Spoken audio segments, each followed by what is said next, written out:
Don't miss the tea. Subscribe now. Girl, put your phone down and pour another glass of wine because you are actually not going to believe the level of audacity I have been dealing with this week. You know how I told you things with my brother were bad? No, scratch that. Bad doesn't even cover it. We are in the pits of hell, honestly. He's got these two small kids, but he and his wife are so pathologically protective that they barely let our parents see them. It's not about boundaries, it's about control. And you know my dad. He's the sweetest man, generous to a fault, always willing to help us out financially. It's a huge blessing, and I try to never take it for granted. But my brother, he treats Dad like an ATM with a pulse. Actually, less than that. He treats him like a defective ATM that he has to kick to get cash out of. My brother has completely cut Dad out of the grandkids' lives, and it breaks my heart. My parents are so desperate for a relationship with those kids.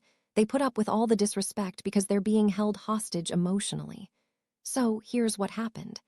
After a long period of silence, my brother reaches out to Dad right around Thanksgiving. He sends this text saying, "Hey, I want to get breakfast. Just the two of us. I want to talk about making our relationship better." My stomach just dropped. I knew it was a trap. But my poor dad, he lit up. He was so hopeful, thinking things were finally changing. So they sit down at the diner. My brother is saying all the right things, pushing all the right emotional buttons, feeding him just enough hope to get his guard down. And then, once the coffee is poured and the emotional hook is set, he pivots. He proceeds to give Dad this whole sob story. Then he asks Dad to buy his wife new tires for her car. New tires. We are not talking about a tank of gas here. We are talking hundreds and hundreds of dollars. He sits there after keeping his children away from our father for months, after treating him like garbage, and has the absolute stones to say, "Hey, let's be friends again also. Can you swipe your card for my wife's new Michelins?" The audacity is just monumental. And you know what hurts the most? Dad did it. Of course he did. Because he's a good man who loves his son. He thinks that if he buys the tires, maybe he's buying a ticket to see his grandkids.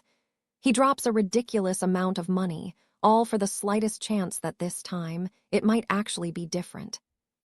And here is the kicker. Here is the part that makes me want to scream. The wife, she never said thank you. Not a text, not a call, not a single word. And my brother, after the tires were mounted and the bill was paid, he went right back to being shitty. The relationship building was gone. The text stopped.